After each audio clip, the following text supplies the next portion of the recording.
وما تنزلت به الشياطين وما ينبغي لهم وما يستطيعون إنهم عن السمع لمعزولون فلا تدع مع الله إلها آخر فتكون من المعذبين وأنذر عشيرتك الأقربين واخفض جناحك لمن اتبعك من المؤمنين فإن عصوك فقل إني بريء مما تعملون وتوكل على العزيز الرحيم الذي يراك حين تقوم وتقلبك في الساجدين إنه هو السميع العليم هل أنبئكم على من تنزل الشياطين تنزل على كل أفاك أثيم يلقون السمع وأكثرهم كاذبون والشعراء يتبعهم الغاوون ألم تر أنهم في كل واد يهيمون فأنهم يقولون ما لا يفعلون إلا الذين آمنوا وعملوا الصالحات وذكروا الله كثيرا وانتصروا من بعد ما ظلموا فسيعلم الذين ظلموا أي منقلب ينقلبون صدق الله مولانا العظيم وصدق رسوله النبي الكريم ونحن على ذلك من الشاهدين والشاكرين والحمد لله رب العالمين. بزرگان محترم، برادران عزیز، اللہ سورۃ الشعراء کی بالکل آخری آیات ہے جس میں اللہ رب العزت نے ارشاد فرمایا وما تنزلت به الشیاطین. اس قرآن پاک کو شیاطین لے کر نازل نہیں اترے. اس قرآن کریم کو لانے میں شیاطین کا کوئی ہاتھ نہیں ہے، اور اس وجہ سے یہ کام شیاطین کر بھی نہیں سکتے. بہت سارے لوگ یہ کہا کرتے تھے کہ یہ مضامین قرآن انسان کے بس کی بات نہیں. تو اللہ رب العزت فرماتے ہیں کہ شیاطین جو نجومیوں کے پاس آتے ہیں، کاہنوں کے پاس آتے ہیں، وہ قرآن پاک کو لے کر نازل نہیں ہو سکتے. قرآن پاک ایک الگ چیز ہے، اور قرآن پاک یہ اللہ کا کلام ہے. قرآن پاک سب کا سب ہدایت ہے، اور شیطان کا سب کام گمراہی ہے. نہ ایسے مضامین کی قرآن پاک جیسے مضامین کی شیاطین کے پاس آمد ہو سکتی ہے، اور نہ ایسے مضامین شائع کرنے سے ان کی غرض، شیاطین کی جو غرض ہے یعنی مخلوق کو گمراہ کرنا، وہ پورا ہو سکتا ہے. دوسری وجہ یہ بیان فرمائی اللہ رب العزت نے کہ یہ شیاطین قرآن پاک کو لے کر اس لیے نہیں آ سکتے کہ شیاطین آسمانی وحی کو سننے سے روک دیے گئے. جیسا یہ شیاطین یہ کام کرتے تھے کہ آسمانی وحی کو تھوڑا بہت بھی سن لیا کرتے تھے تو 10 باتیں اپنی طرف سے مزید جوڑ لیا کرتے. تو فرماتے ہیں کہ شیاطین جو ہیں یہ آسمانی کتابوں کو اللہ رب العزت کی جو وحی ہے اس کو سننے سے روک دیے گئے. اس لیے یہ قرآن پاک، یہ قرآن ایسا کلام ہے کہ اس کے نازل ہوتے وقت شیاطین اس کے قریب بھی نہیں آ سکتے. یہ بات اس لیے بتائی گئی کہ بعض لوگوں کے دل و دماغ میں یہ بات آ جاتی ہے کہ جس طریقے سے نجومی ہیں، کاہن ہیں، جب یہ اپنی باتیں کرتے ہیں تو ان کے ساتھ شیاطین لگ جاتے ہیں. تو شاید ایسا ہو گیا. تو اللہ رب العزت نے اس کو فرمایا کہ وما تنزلت به الشیاطین وما ينبغي لهم وما يستمعون. اور نہ مناسب بھی نہیں ہے شیاطین کے لیے اس قرآن پاک کے نزول کے وقت، وحی کے نازل ہوتے وقت اس کے قریب بھی آنا، وما یستطیعون، اور نہ ان کے اندر اس بات کی طاقت ہے کہ وہ قرآن پاک کے پاس بھی آ سکے۔ انہم عن السمع لمعزولون، وہ شیاطین قرآن پاک کے سننے کی جگہ سے دور کر دیے گئے۔ احادیث میں یہی آتا ہے کہ وہ شیاطین جو ہیں قرآن پاک سننے کی جگہ سے دور کر دیے گئے۔ لہذا قرآن پاک سارا کا سارا ہدایت ہے اس انسان کے لیے جو اس کو سمجھنا چاہے، جو اس پر عمل کرنا چاہے۔ دیکھیے قرآن پاک اللہ رب العزت کی ایسی نعمت ہے کہ جو اس کے قریب آنا چاہے قرآن پاک کے قریب وہ آ سکتا ہے، پڑھ کر بھی اور سمجھ کر بھی۔ اللہ کی کتاب ہے، اللہ نے بندوں پر نازل کی ہے، اس امت پر نازل کی ہے۔ اس امت کا یہ فریضہ ہے کہ میرے رب نے میرے لیے کتاب بھیجی، میں پڑھ تو لوں ہے کیا اس کتاب میں؟ دنیا جہاں کی کتابیں پڑھتے ہیں، دوسری زبانیں سیکھنے کا شوق ہے، اگر کوئی چیز پڑھنی نہیں آتی تو قرآن پاک سے ہی پڑھنا نہیں آتا، قرآن پاک کا مطلب نہیں آتا، اس کے مفہوم اور مضامین کو سمجھنے کی توفیق نہیں ہوتی۔ کیوں؟ اس لیے کہ ہم قریب آنا نہیں چاہتے کلام پاک۔ ہم قرآن پاک کے قریب آنا چاہیں، اس کے مضامین کو سمجھنا چاہیں تو روزانہ تھوڑا بہت تو وقت ہم قرآن پاک کے لیے نکال سکتے ہیں۔ حضرت عمر فاروق رضی اللہ عنہ اس کے بارے میں لکھا ہے کہ حضرت عمر فاروق رضی اللہ عنہ نے نبی کریم صلی اللہ علیہ وسلم سے سورہ بقرہ 8 سال میں پڑھی۔ کئی اور صحابہ کرام کے بارے میں آیا کہ فلانی سورت کتنے سال میں پڑھی، کیا پڑھا؟ عربی تو ان کی مادری زبان ہے، عربی بولنے میں اور پڑھنے میں تو ان کو کوئی دشواری نہیں، یہ قرآن پاک کے مضامین کو سیکھا ہے، اس کو سمجھا ہے۔ تو اتنا اللہ تعالیٰ نے ہمیں وقت دیا، اس وقت میں ہمیں پوری زندگی میں بعض اوقات یہ توفیق نہیں ہو پاتی کہ ہم قرآن پاک کو پڑھ تو لیں، سمجھ تو لیں اللہ رب العزت نے ہم سے کیا کہا۔ اللہ رب العزت تمام عبادات میں جو اللہ کے قرب کا ذریعہ ہے، تمام ذکر اللہ میں جو ذکر اللہ کو سب سے زیادہ محبوب ہے، ان میں سب سے بڑھ کر تلاوت القرآن ہے۔ قرآن پاک کی تلاوت، قرآن پاک کا پڑھنا، یہ سب سے زیادہ پسندیدہ ہے۔ امام احمد بن حنبل رحمۃ اللہ علیہ کے بارے میں آتا ہے، ان کو اللہ رب العزت کی زیارت ہوا کرتی تھی، تو کسی نے ان سے پوچھا امام احمد بن حنبل رحمۃ اللہ علیہ سے کہ شیخ آپ کو اللہ تعالیٰ نے یہ مقام عطا فرمایا کہ اپنی زیارت اللہ تعالیٰ فرماتے ہیں، تو آپ اللہ تعالیٰ سے یہ تو سوال فرمائیں کہ آپ کے قرب کا سب سے بہترین ذریعہ کیا ہے،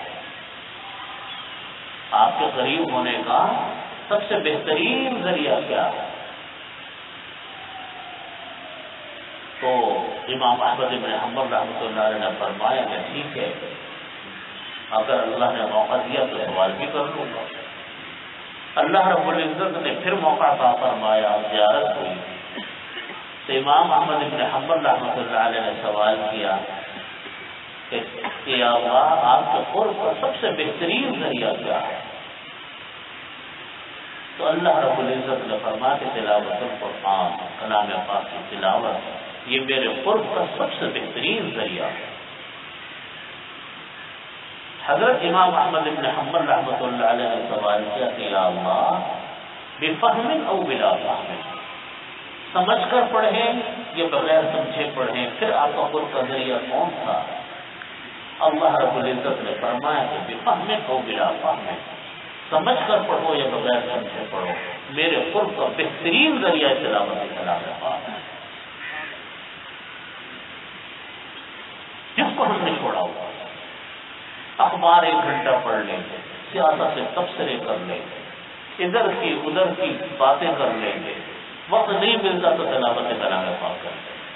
حقیقت ہے ہمیں اپنے گریبانوں میں منہ ڈال کر دیکھنا چاہیے تو خود اپنے آپ سے بھی مخاطب.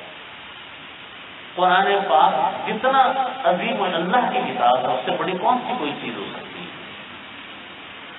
اس کے سیکھنے کے لیے کوشش کرنے کا اہتمام.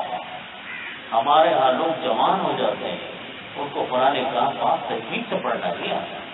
انگلش کا لفظ غلط پڑھ لیں تو 10 آدمی ٹوک دیتے ہیں کہ دیکھو یہ لفظ تم نے صحیح تلفظ نہیں کیا, غلط نہیں پڑھا, تلفظ نہیں صحیح کیا. لیکن قرآن پاک میں کہیں حرف موٹا ہو رہا ہے تو اس کو پتلا پڑھ دیا, پتلا ہے تو موٹا پڑھ دیا, مد ہے تو بغیر مد کے پڑھ دیا, جیسا دل چاہے ایسا پڑھ لیا. یہ اللہ کی عظیم کتاب ہے.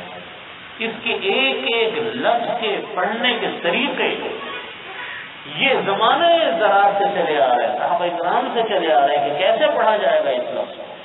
فن تجوید ایک مستقل فن ہے.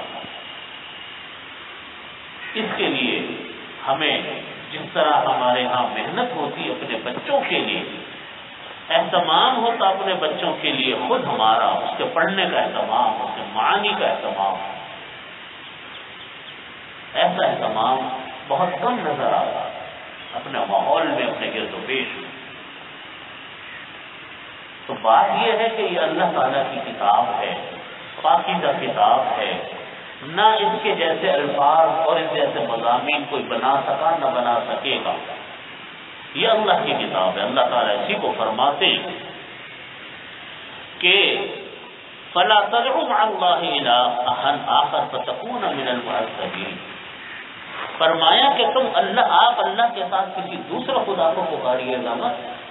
فَتَكُونَ مِنَ الْمُعَذَّبِينَ, آپ پھر ان لوگوں میں سے ہو جائیں گے جن کو عذاب دیا جاتا ہے. حالانکہ ببر نے بحال یہ کام تو کوئی تصور بھی نہیں تھا اللہ کے نبی سے, لیکن حضرات مفسرین فرماتے ہیں کہ اس آیت کے بیان کرنے کا مقصد یہ ہے کہ جب اللہ کے نبی کو اللہ تعالیٰ فرما رہے ہیں کہ آپ نے اگر شرک کیا تو آپ بھی عذاب میں مبتلا کر دیے جائیں گے, تو عام آدمی کہاں جائے گا؟ ذرا سوچو تو صحیح. اللہ تعالیٰ کو شرک کتنا ناپسندیدہ عمل ہے, کتنا ناپسندیدہ گناہ اللہ کے نزدیک شرک کا ہے کہ نبی کریم صلی اللہ علیہ وسلم کو بفرض محال اللہ تعالیٰ فرماتے ہیں کہ اگر آپ نے بھی کوئی اللہ کے علاوہ کسی اور کو پکارا تو آپ بھی اللہ کے عذاب سے نہیں بچ پائیں گے. مطلب یہ ہے کہ اتنے محبوب اللہ کے, ان کو بھی وارننگ دی جا رہی ہے اللہ کی طرف سے. تو عام آدمی اگر اس گناہ میں شریک ہوگا تو وہ کہاں جائے گا؟ اسی لیے فرمایا کہ یہ گناہ شرک کا ایسا بدترین گناہ ہے کہ انسان کے تمام اعمال کو ختم کر ڈالتا ہے. شرک بھی اور شرک کے مشابہ تمام چیزیں. شرک کے مشابہ چیزیں کون سی ہیں؟ اللہ کے علاوہ کسی سے امید مت لگاؤ.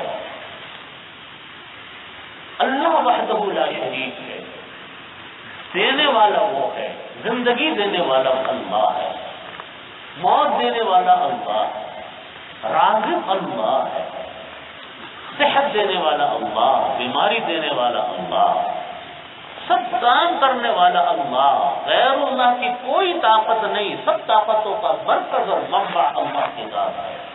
اس کو اپنے دل میں بٹھا لیں.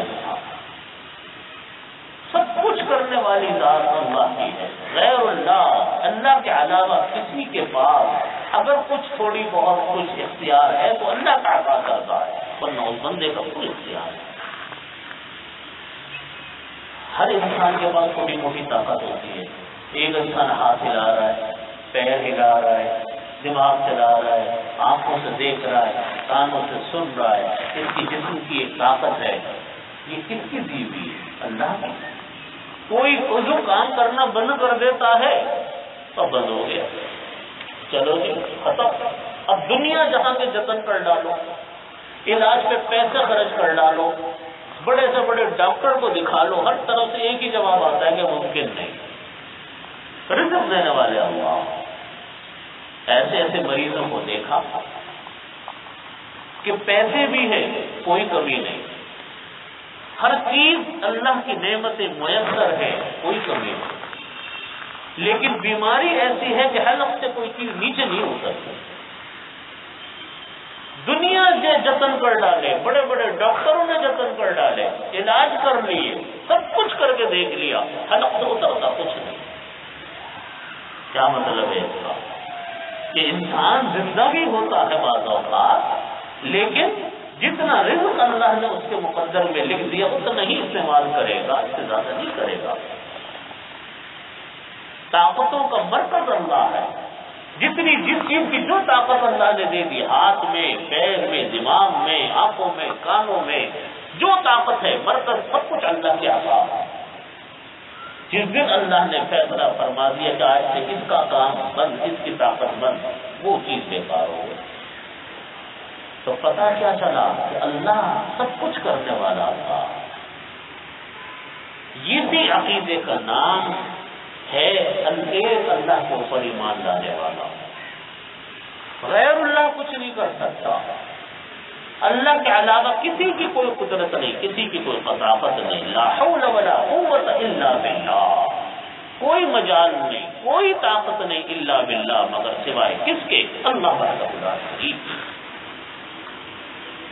یہی عقیدہ ہر مسلمان کا ہونا چاہیے۔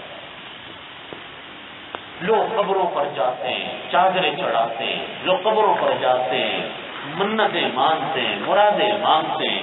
ارے بھائی، وہ جتنا بھی بڑا بزرگ کیوں نہ ہو، اولیاء کو کتنا ہی بڑا ولی کامل کیوں نہ ہو، اس کے ولی کامل ہونے سے انکار نہیں کیا جا سکتا، جو بھی کوئی ولی ہے، لیکن یہ طاقت اور قوت اس کے پاس نہیں ہے۔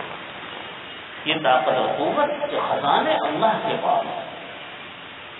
نجومیوں کے لوگ اتنے کمزور عقیدے آج ہمارے ہو رہے ہیں، اتنے کمزور اعتقاد آج ہمارے ہاں ہو رہے ہیں۔ کوئی ملنگ سڑک پر چلتا ہوا دیکھ لیا تو اس کے پیچھے لگ گئے، کہ کسی نے کوئی تخمین اندازے سے بات بتا دی اور اس کی بات پوری ہو گئی تو لوگ سمجھتے ہیں کہ بڑا بزرگ آدمی ہے۔ ارے بھائی، ان چیزوں سے بزرگی نہیں آتی۔ صحابہ کرام کو اگر یہ تماشا ہوتا تو صحابہ کرام بھی تو یہی کرتے۔ انہوں نے کہاں کیا یہ عمل کہ غیبوں کی باتوں کے پیچھے پڑ جاتے تھے؟ کہاں پڑتے تھے صحابہ کرام؟ وہ تو اس کام کے پیچھے رہتے تھے کہ کسی طریقے سے سنتوں کو پورا کر لے۔ یہ ہے کمال، جس کو یہ نصیب ہو جائے وہ ولی ہے۔ جتنا بڑا متبع سنت ہے اتنا بڑا ولی ہے۔ غیب کی باتیں بتانے والا، ادھر کی بتانے والا تھوڑی ولی ہونے کی علامت ہے۔ قرآن کریم میں فرمایا اللہ رب العزت نے، وَأَنذِرْ عَشِيرَتَكَ الْأَقْرَبِينَ، خطاب اللہ نبی کریم صلی اللہ علیہ وسلم کو کہ اے نبی، آپ اس قرآن پاک کی تعلیم دیجیے امت کو، وَأَنذِرْ عَشِيرَتَكَ الْأَقْرَبِينَ، اور سب سے پہلے اپنے عزیزوں کو ڈرائیے، اپنے قریبی لوگوں کو، اپنے قریبی رشتہ داروں کو آپ اس قرآن پاک سے ڈرائیے، اللہ کے حکم سے ڈرائیے کہ شرک کو چھوڑو، قرآن کے اوپر عمل کرو۔ چنانچہ نبی کریم صلی اللہ علیہ وسلم نے اپنے تمام اعزا، اقربا اور قبیلے کے لوگوں کو جمع فرمایا اور ان کو اللہ کا حکم بتایا کہ یہ اللہ کا حکم آیا، یہ آیت اتری ہے، میں تم کو اللہ سے ڈراتا ہوں، بتاتا ہوں کہ اللہ ایک ہے، وحدہ لا شریک ہے۔ وہ بت جن کو تم پوجتے ہو ان کی کوئی حیثیت نہیں، وہ باطل ہے، وہ حرام ہے۔ جو اللہ کا حکم تو بتایا، ماننے والوں نے مانا، کسی نے مانا، کسی نے نہیں مانا، لیکن اللہ کے حکم کو پورا کرے۔ اب یہاں یہ سوال ہے کہ اللہ کے نبی صلی اللہ علیہ وسلم تو دین کا پیغام لے کر پوری امت کے لیے آئے، صرف اپنے خاندان کے لوگوں کے لیے نہیں آئے۔ اس کا جواب یہ ہے کہ ابتدائی طور پر حکم دیا گیا تھا کہ خاندان والوں سے تبلیغ شروع کریں، تاکہ اگر خاندان کے لوگ آپ کے ہمنوا ہو جائیں تو آپ کو خاندان کے لوگ اگر کسی انسان کے ساتھ ہو کسی معاملے میں، انسان کو ایک طاقت ملتی ہے، انسان کو قوت ملتی ہے۔ تو آپ نے اللہ رب العزت کا حکم کا منشا یہ ہے کہ آپ اپنے خاندان کے لوگوں کو پہلے متوجہ کریں، ایک اس لیے کہ رشتہ دار ہیں، قریبی حق ان کا ہے، ایک اس لیے، اور ایک اس لیے فرمایا کہ قریبی حق ان کا ہے، دوسرا یہ کہ ان کی طاقت اور قوت اگر مل جائے اور ان کی معیت نصیب ہو جائے تو اس کی وجہ سے کام کئی گنا انسان کا زیادہ بڑھ جاتا ہے، طاقت کئی گنا زیادہ بڑھ جاتا ہے۔ ایک اور جگہ پر اللہ رب العزت نے فرمایا کہ یا ایھا الذین آمنوا قوا انفسکم واہلیکم نارا، اے ایمان، یا ایھا الذین آمنوا، اے ایمان والو، قوا انفسکم، اپنے آپ کو، واہلیکم، اور اپنے گھر والوں کو آپ آگ سے ڈرائیے۔ اب کیا کیجیے آپ، اب یہاں تو دعوت تو قرآن پاک کی تمام بنی نوع انسان کے لیے، گھر والوں کے لیے نہیں ہے۔ مطلب بھی یہی ہے کہ در حقیقت ابتدا سب سے پہلے اولین حق گھر والے ہیں، ان سے کاموں کا آغاز کرو۔ جب وہ آپ کے ہم نوا ہو جائیں تو پھر آپ کو وہ جو طاقت ملتی ہے گھر سے، وہ طاقت کوئی اور جگہ سے انسان کو نہیں مل سکتی۔ اور دوسری بات یہ ہے کہ جب خاندان، گھر ہماری بات کا عادی ہو جائے گا، ہماری بات ماننے والا ہو جائے گا، تو ایک ماحول بنے گا۔ کیا بنے گا؟ ماحول بنے گا۔ آدمی کا جب ایک ماحول بن جاتا ہے تو وہ کام کرنا آسان ہو جاتا ہے، اور وہ ماحول جب انسان کا ختم ہو جائے، وہ ماحول باقی نہ رہے، تو وہ کام کرنا انسان کے لیے آسان ہوتا نہیں۔ آپ دیکھیے رمضان المبارک میں روزے رکھنے کتنے آسان ہیں، لمبے روزے ہوں یا چھوٹے روزے، کیوں آسان ہے؟ بلکہ رمضان میں کوئی خدا نہ خواستہ کوئی بیماری ہو جائے، کوئی عذر پیش آ جائے اور ڈاکٹر یہ کہہ کہ نہیں بھائی صاحب روزہ نہ رکھو، تو روزہ چھوڑنا مشکل معلوم ہوتا ہے کہ روزہ چھوڑے کیسے۔ کیوں؟ اس لیے کہ ماحول بنا ہوا، پورا میں خاندان، پورا گھر، پورا ملک، پورا شہر روزے رکھ رہا ہے، جس کو دیکھو روزہ۔ اب روزہ چھوڑنا ایک مسئلہ ہے، اور رکھنا بہت آسان بات، جس کو دیکھو روزے سے ماحول ہے۔ اور رمضان ختم ہوا اور اب روزے رکھو تو روزہ رکھنا مشکل معلوم ہوتا ہے، اس لیے کہ کوئی نہیں رکھ رہا۔ تو پتہ چلا کہ اصل چیز ماحول ہے۔ نبی کریم صلی اللہ علیہ وسلم کو جو اللہ رب العزت نے حکم دیا، اس کی ایک وجہ یہ بھی ہے گھر والوں کو ڈرانے کی کہ جب آپ ابتدا اپنے خاندان سے کریں گے، اپنے گھر سے کریں گے، تو آپ کا ایک ماحول بنے گا۔ جب ماحول بنتا ہے تو پھر کام کرنا آسان ہوتا ہے۔ آپ دیکھیے آج ہم لوگ کہتے ہیں کہ گناہ چھوڑنا مشکل ہے۔ حضرت مفتی شفیع صاحب رحمۃ اللہ علیہ نے فرمایا معرفت القرآن میں، حضرت فرماتے ہیں کہ گناہ چھوڑنا مشکل نہیں ہے، گناہ چھوڑنے کا ماحول ایسا ہوتا ہے کہ ہم گناہ کرتے ہیں۔ گناہ میں ایسی طاقت نہیں ہے کہ اس کو چھوڑنا مشکل ہو، ماحول بن جاتا ہے اس گناہ کا۔ اس گناہ کا کیا بن جاتا ہے؟ ماحول بن جاتا ہے۔ بے پردگی کا ماحول ہے، شادیاں مخلوط ہوتی ہیں۔ اب ایک آدمی چاہے کہ میں پردے کے ساتھ کروں، اب ہر آدمی آ کے مخالفت کر رہا ہے، تو اچھا خاصا آدمی بھی کیا ہو جاتا ہے؟ ہل جاتا ہے کہ بھائی پورا خاندان میری مخالفت کر رہا ہے، پورا محلہ میری مخالفت کر رہا ہے۔ تو حضرت نے لکھا ہے کہ بات یہ ہوتی ہے کہ گناہ چھوڑنا مشکل نہیں ہوتا، ماحول بنا ہوا ہے اس لیے وہ گناہ آسان لگنے لگتا ہے اور نیکی جو ہے وہ مشکل لگنے لگتی ہے۔ نبی کریم صلی اللہ علیہ وسلم نے جب بھی یہ حکم دیا کہ اپنے گھروں کو مسلمانوں کے گھروں کے ساتھ بنا کر رکھو، اسی لیے حکم ہے کہ آپ صلی اللہ علیہ وسلم مدینہ طیبہ کیوں آئے مکہ مکرمہ کو چھوڑ کر؟ اس لیے کہ وہاں ماحول نہیں تھا۔ مدینہ طیبہ میں کیا تھا؟ اپنا ماحول تھا، جو دل چاہے کام کر لو، آسان تھا۔ حضرت مفتی صاحب رحمۃ اللہ علیہ نے ایک اور جگہ اپنے وعظ میں فرمایا، حضرت نے فرمایا کہ دیکھو اگر کوئی انسان یہ چاہتا ہے کہ خود بھی دین پر قائم رہے اور اس کے بچے بھی دین کے اوپر قائم رہیں، تو اس کے علاوہ کوئی حل نہیں ہے کہ آپ اپنے ماحول میں رہیں۔ آپ اپنے ماحول میں رہیں تو آپ کے لیے دین کے اوپر عمل کرنا آسان ہو۔ لیکن فرمایا کہ آپ اپنے ماحول سے باہر نکلیں گے تو سیدھی سادی چیز بھی آپ کو مشکل معلوم ہونے لگ جائے گا، ایک وقت کی نماز پڑھنا دوبھر معلوم ہونے لگ جائے گا، اس لیے کہ ماحول نہیں ہے۔ اور یہ ماحول کی طاقت بڑی طاقت ہوتی ہے، بڑی قوت ہوتی ہے ماحول کے اندر، معمولی طاقت نہیں ہوتی ماحول۔ اسی لیے فرمایا یہ جو آیت آئی کہ وَأَنذِرْ عَشِيرَتَكَ الْأَقْرَبِينَ، اس کی ایک وجہ یہ بھی ہے کہ آپ اپنے گھر والوں کو نصیحت کیجیے، خاندان والوں کو نصیحت کیجیے، اس لیے حکم دیا اللہ رب العزت نے تاکہ آپ کا اپنا ماحول وہ وجود میں آئے، ماحول بن جائے گا ہر چیز بن جائے گی۔ حضرت عبداللہ ابن مبارک رحمۃ اللہ علیہ کا واقعہ ہے، مشہور امام گزرے ہیں اور امام ابو حنیفہ رحمۃ اللہ علیہ کے ہم عصر لوگوں میں سے تھے۔ عجیب عجیب ان کے واقعات، عجیب عجیب واقعات۔ ان کا ایک واقعہ یہ لکھا ہے کہ یہ شروع میں بڑے ایک آزاد منش آدمی تھے اور پینا پلانا، گانے باجے، موسیقی، یہ وہ سب کچھ تھا، اور بڑی مال و دولت بھی اللہ نے بہت دیا تھا، اپنے باغات سے کیا کیا تھا، تو خود بھی موسیقی بہت اچھی بجاتے تھے۔ ایک مرتبہ اپنے دوستوں کے ساتھ بیٹھے ہوئے تھے تو پینے پلانے کا دور بھی چل رہا تھا اور موسیقی کا بھی دور چل رہا تھا، سب تھا۔ تو پیتے پیتے بجاتے بجاتے نیند آ گئی۔ جب نیند سے بیدار ہوئے تو اب پھر بجانا شروع کیا، تو اب وہ گٹار بجتا نہیں جو بھی چیز تھی بجانے والی، پھر اس کو ٹھیک ٹھاک کیا، پھر بجانے کی کوشش کی، پھر نہیں بجتا۔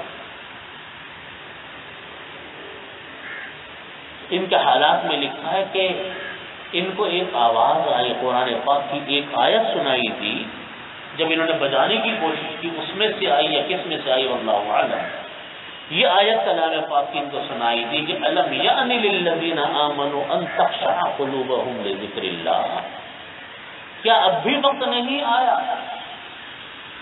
اہل ایمان کے لیے؟ الم یأن للذین آمنوا، کیا اب بھی وقت نہیں آیا اہل ایمان کے لیے ان تخشع قلوبہم لذکر اللہ، کہ ان کے دل اللہ کے ذکر سے ڈر جائیں؟ اب بھی وقت نہیں آیا اس بات کا کہ اللہ کے ذکر سے دل ڈر جائے۔ دیکھو جب ہدایت ملتی ہے تو کس طرح ملتی ہے انسان۔ انہوں نے جب یہ آیت سنی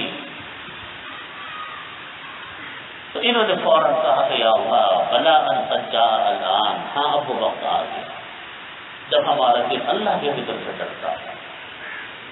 فوراً حضرت عبداللہ بن مبارک رحمۃ اللہ علیہ نے بس پھر توبہ کی اپنے اس گناہ سے، اور پھر ایسے پلٹے کہ کہاں وہ عبداللہ بن مبارک جو موسیقی کے دل دادا تھے، پینے پلانے کی محفلیں چلا کرتی تھی ان کے ہاں، وہ اتنے بڑے فقہ اور حدیث کے امام بنے، اتنے بڑے امام بنے کہ دنیا پھر ان کا نام اس فقہ اور حدیث میں لی۔ ایک مرتبہ خلیفہ ہارون الرشید بیٹھے ہوئے تھے تو ایک دم ایک شور کی آواز آئی زور سے، یہاں تک کہ خلیفہ ہارون الرشید خود بھی ڈر گئے، ان کے گھر والے بھی ڈر گئے کہ پتہ نہیں دشمن نے تو نہیں حملہ کر دیا ان کے شہر کے اوپر۔ تو انہوں نے اپنے ملازمین سے پوچھا کہ کیا کس چیز کا شور تھا؟ لوگوں نے کہا کہ ایک بہت بڑے امام عالم حضرت عبداللہ مبارک آج ہمارے شہر میں آ رہے ہیں۔ تو اتنا بڑا مجمع ان کے استقبال کے لیے جمع ہو گیا کہ وہاں حضرت عبداللہ ابن مبارک کو چھینک آ گئی، تو انہوں نے الحمدللہ کہا، تو وہ جو مجمع تھا انہوں نے جواب میں یرحمک اللہ کہا، تو اس کا شور تھا، اتنا بڑا مجمع ان کے استقبال کے لیے کھڑا تھا، تو کہاں پھر وہ عبداللہ مبارک اتنے بڑے عبداللہ ابن مبارک بنے۔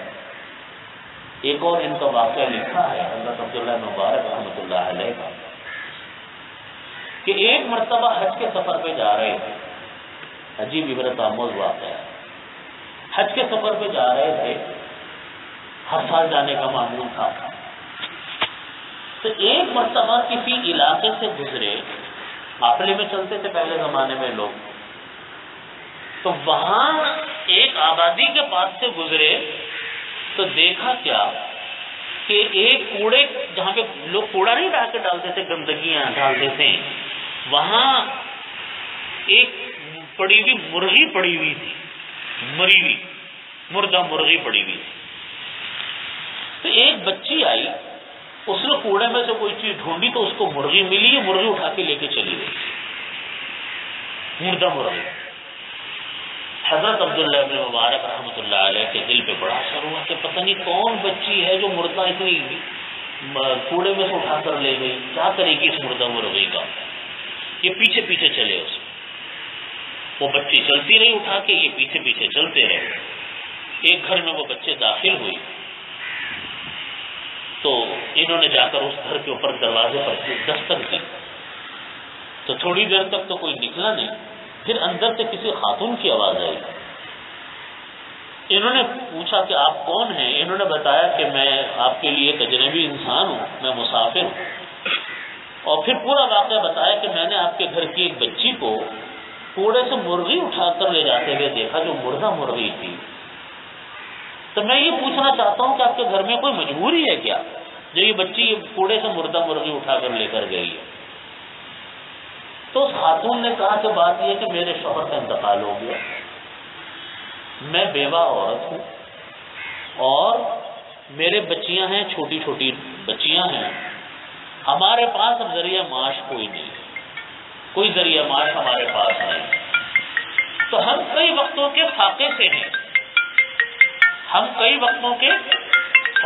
ہیں، تو اس وجہ سے میں نے اپنی بیٹی سے یہ کہا تھا کہ تم چلی جاؤ، کوئی بھی چیز ایسی مل جائے جو کھانے کے قابل اٹھا لانا، تو میری بچی مردہ مرغی اٹھا کر لے جائے، تو ہمارے پاس اس کے علاوہ کوئی حل نہیں ہے کہ ہم یہ ناپاک چیز کو گھر میں استعمال کریں۔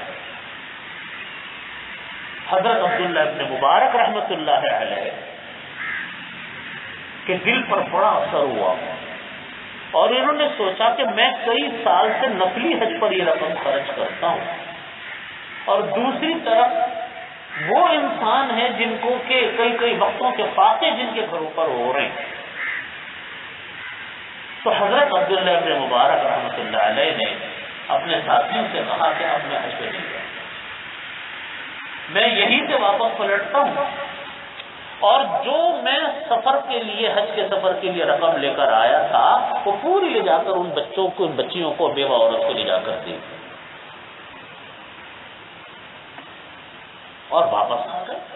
اور انہوں نے کہا کہ حج تو فرض میرا ہو چکا، حج تو فرض ہو گیا، اب تو ان کی پرورش کرنا، ان کو کھانا کھلانا، اپنے نفلی حج کے بجائے یہ پیسہ ان کو دینا ضروری ہے۔ یہ پیسے دیے، واپس آ گئے۔ وقت گزر گیا، حج بھی ہو گیا، جو ساتھی حج پر گئے تھے وہ بھی واپس آ گئے۔ جب ساتھی واپس آئے تو ان ساتھیوں نے کہا حضرت عبداللہ ابن مبارک رحمۃ اللہ علیہ سے کہ شیخ، ہم نے تو آپ کو حج میں ہر جگہ دیکھا، ہم نے تو آپ کو عرفات کے میدان میں بھی دیکھا، ہم نے تو آپ کو طواف زیارت میں بھی دیکھا، ہم نے تو آپ کو منی اور مزدلفہ میں بھی دیکھا، ہر جگہ ہم نے آپ کو دیکھا، آپ کیسے کیا حج پہ نہیں گئے؟ تو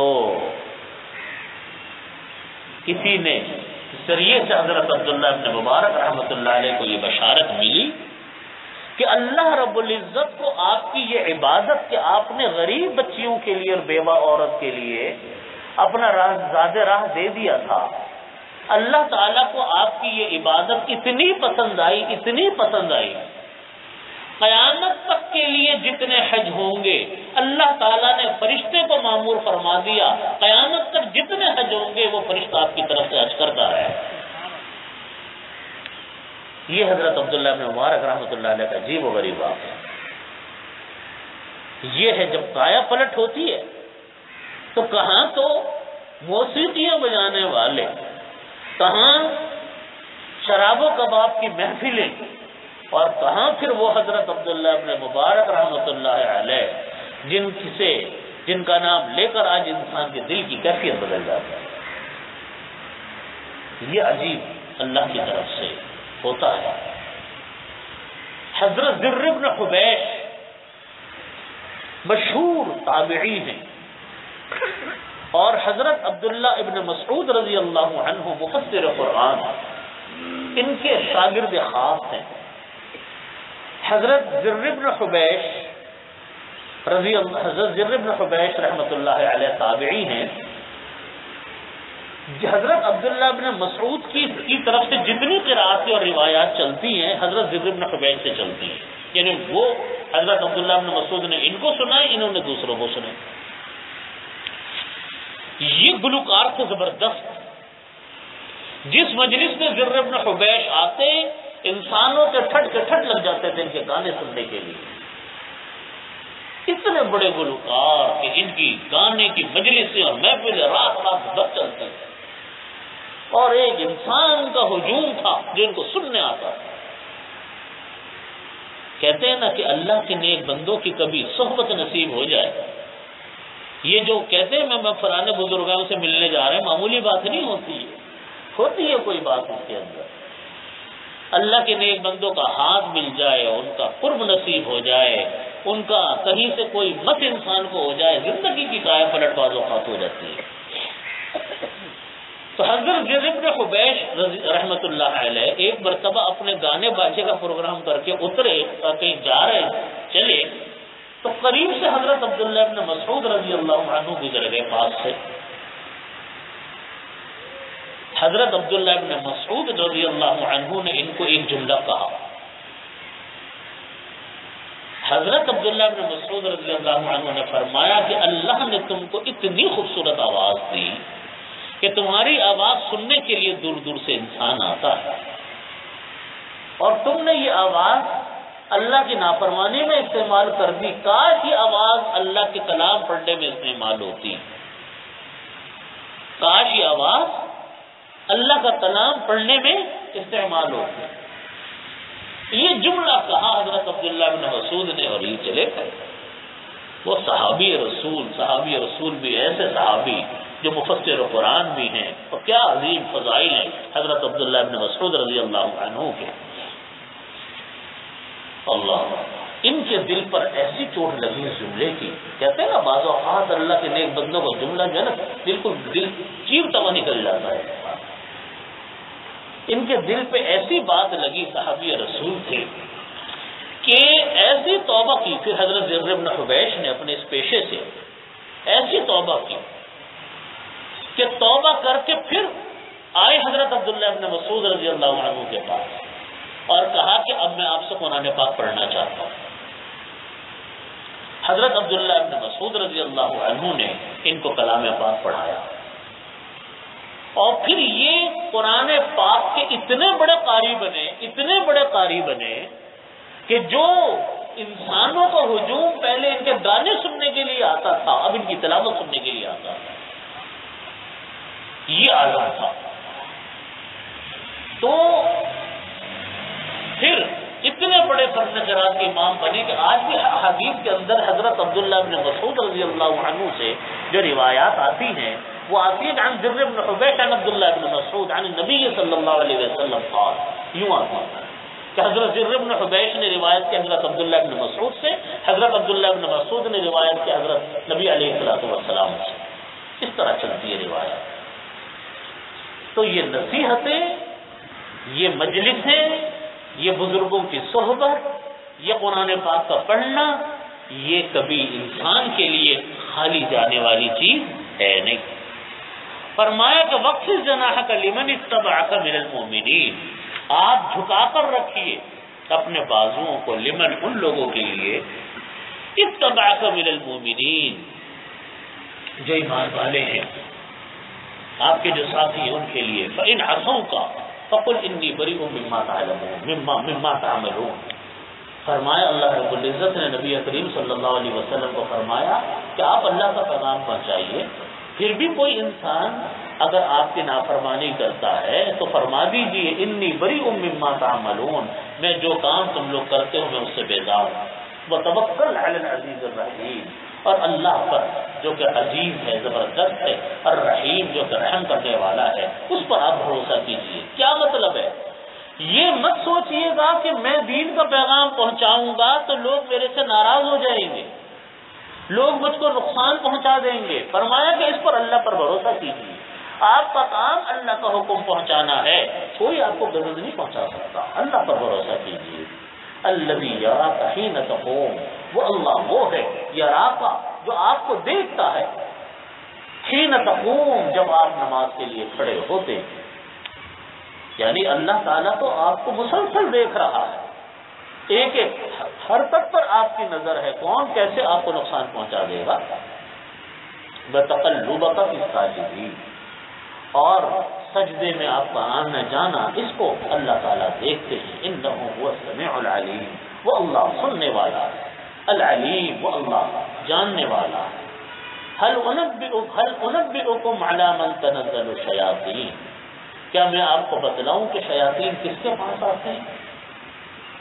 کس کے پاس شیاطین آتے ہیں؟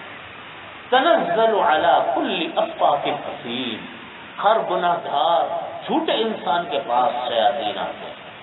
کہتے ہیں نا کہ جملہ مشہور ہے تو اس کے سر پہ شیطان بیٹھ گیا، شیطان اس کو رہنے تو جاتا ہے، یہ جملہ بولتے ہیں نا، یہ بیکار جملے نہیں ہے۔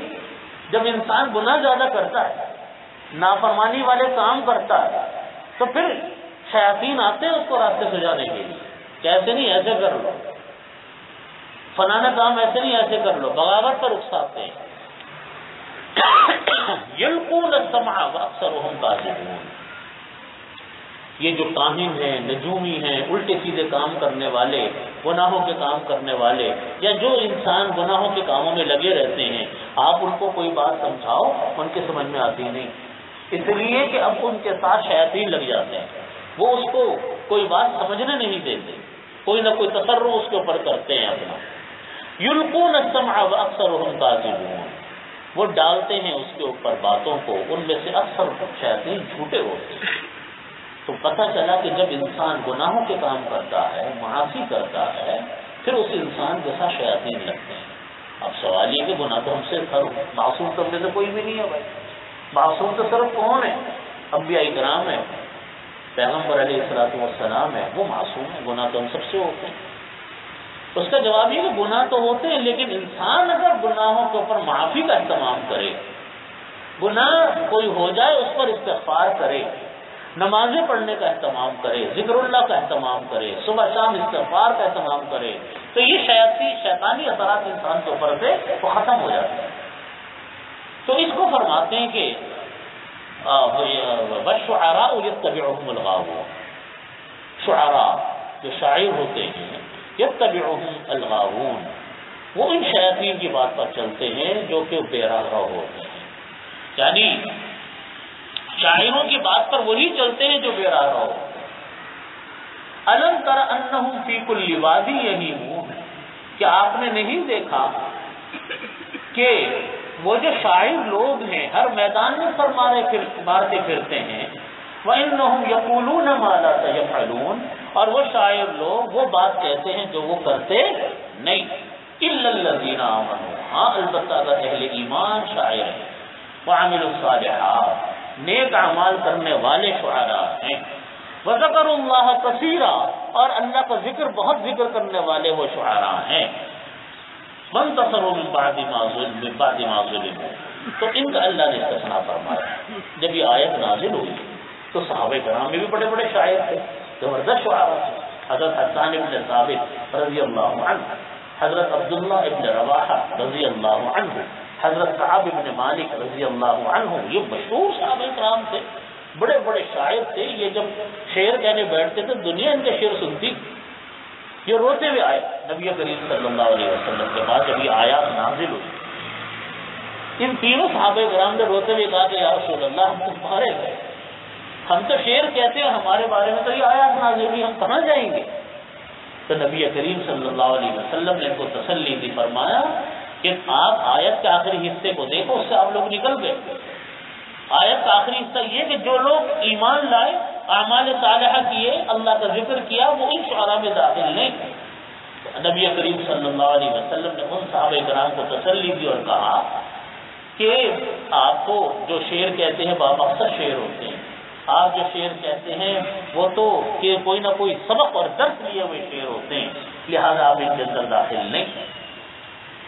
تو ان اشعار کا مطلب ان آیات کا مطلب یہ ہے جو شعراء کے بارے میں کہی گئی، ان کا مطلب یہ ہے کہ وہ شعراء مراد ہیں جو شعراء کے اہل ایمان نہیں ہیں، اعمال صالحہ کرنے والے نہیں ہیں، اور دوسری بات یہ ہے ان سے مراد وہ لوگ ہیں جو کہ ہر وقت ایک جھوٹے شعر، جھوٹی تکبندیاں کرتے رہتے ہیں اور وہ باتیں کرتے رہتے ہیں جو بات انہوں نے خود کی نہیں ہوتی۔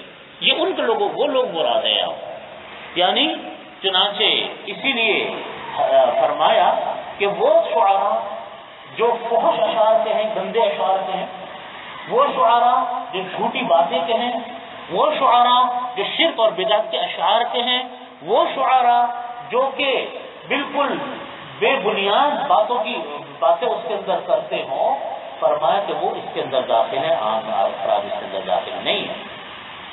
حالانکہ خود نبی کریم صلی اللہ علیہ وسلم سے ثابت ہے کہ ایک روایت میں آتا ہے کہ عمرو بن شرید اپنے باپ سے روایت کرتے ہیں کہ حضور صلی اللہ علیہ وسلم نے مجھ سے امیہ ابن الصلت کے 100 قافیے تک کے اشعار سنے۔ اشعار سنتے تھے نبی کریم صلی اللہ علیہ وسلم۔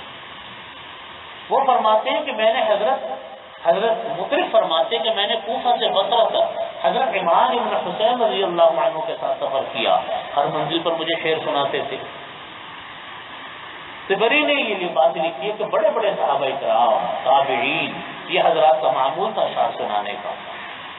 امام بخاری رحمۃ اللہ نے لکھا ہے کہ حضرت عائشہ رضی اللہ عنہ شعر سنایا کرتی تھی، شعر کہا کرتی تھی، اور مگر یہ سب چونکہ صحابہ کرام تھے یا تابعین تھے تو ان کے اشعار نہ جھوٹ پر مشتمل ہوتے تھے، نہ شرک پر مشتمل ہونے کا کوئی امکان تھا، نہ کوئی غلط باتیں اس کے اندر ہوتی تھی، لہذا ان کے اشعار وہ نکل گئے ان باتوں سے جو باتیں قرآن کریم میں اللہ تعالیٰ نے لکھی ہیں کہ وہ لوگ نیک عمل کرتے تھے، اللہ کا ذکر کرتے تو اس سے ہو گئے۔ اور یہ جو بات بتائیے کہ وہ لوگ گمراہ ہیں، ان کے متبعین گمراہ ہیں، مطلب یہ ہے کہ اگر وہ گندی باتیں کہتے ہوں گے اور ان گندی باتوں پر دوسرے لوگ عمل کرتے ہوں گے تو وہ بھی ایسا ہی ہے، وہ بھی ایسا ہی ہے۔ لیکن اگر کسی کا اشعار اچھے ہیں، بامقصد ہے، جیسے لوگ نعت کہتے، حمد کہتے، اللہ کی تعریف بیان کرتے، یا اپنے اشعار کے اندر کوئی بامقصد بات کرتے، تو اس کے اندر کوئی خرابی کی بات نہیں ہے۔ اس کو فرمایا کہ الا الذین آمنوا، جو لوگ کے ایمان لائے، وعملوا الصالحات، اعمال صالحہ کیے، وذکروا اللہ کثیرا، اور اللہ کا خوب ذکر کرتے ہیں، وانتصروا من بعد ما ظلموا، ان کی مدد ہوتی ہے، اور من بعد ما ظلموا، اگر ان پر کوئی ظلم کیا جاتا ہے، یعنی وہ اللہ کے مقرب بندے ہیں، ان کے اوپر اگر کبھی کوئی ظلم ہوا تو ان کا بدلہ لیا جاتا ہے۔ فسيعلم الذين ظلموا، ان قریب معلوم کر لیں گے ظلم کرنے والے لوگ، أي منقلب ينقلبون، کہ وہ لوگ کہاں پلٹائے جا رہے ہیں، کہاں الٹائے جا رہے ہیں۔ مطلب یہ کہ جو لوگ ظالم ہوتے ہیں، جنہوں نے، ظالم سے مراد ہے یہاں پر وہ لوگ جنہوں نے اللہ کے حقوق کو اور نبی کریم صلی اللہ علیہ وسلم کے حقوق کو یا انسانوں کے حقوق کو ضائع کیا اور انہوں نے ظلم کیا، تو ان کو یہ فرما رہے ہیں کہ ان کو عنقریب پتہ چل جائے گا کہ کیسی بری اور مصیبت کی جگہ ان کو لوٹ کر جانا ہے۔ بس یہاں پر یہ سورۃ الشعراء یہ ختم ہو گئی۔ اب یہ اگلی سورت انشاءاللہ سورۃ النمل شروع ہو رہی ہے، تو اگلی سورت انشاءاللہ وہ شروع کریں گے اگلے ہفتے سے۔ اسی پر میں اپنی بات ختم کرتا ہوں۔ یہ سورت بہت لمبی تھی، 227 آیتیں تھی سورت کے اندر، اس لیے بڑا لمبا وقت اس کے اوپر لگ گیا۔ اللہ رب العزت دعا کرے کہ اللہ تعالیٰ ہمیں ان پر عمل کی توفیق عطا فرمائے، کلام پاک کی آیات کو سمجھنے کی توفیق عطا فرمائے۔ اللهم صل على محمد وعلى آل محمد كما صليت على إبراهيم وعلى آل إبراهيم إنك حميد مجيد۔ ربنا ظلمنا أنفسنا فإن لم تغفر لنا وترحمنا لنكونن من الخاسرين۔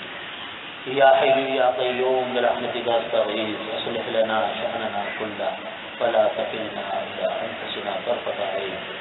یا اللہ ہمارے تمام گناہوں کو معاف فرما، تمام صغیرہ کبیرہ گناہوں کی مغفرت فرما۔ تمام چھوٹے بڑے گناہوں کو معاف فرما۔ یا رب کریم، یا رب ذوالجلال والاکرام، ہم کو ہر طرح کے عافیت نصیب فرما، دین اور دنیا کی ہر خیر عطا فرما، اس کی ہر شر سے ہماری حفاظت فرما۔ اللهم حبب إلينا الإيمان وزينه في قلوبنا وكره إلينا الكفر والفسوق والعصيان واجعلنا من الراشدين۔ اللهم صل على محمد وعلى آله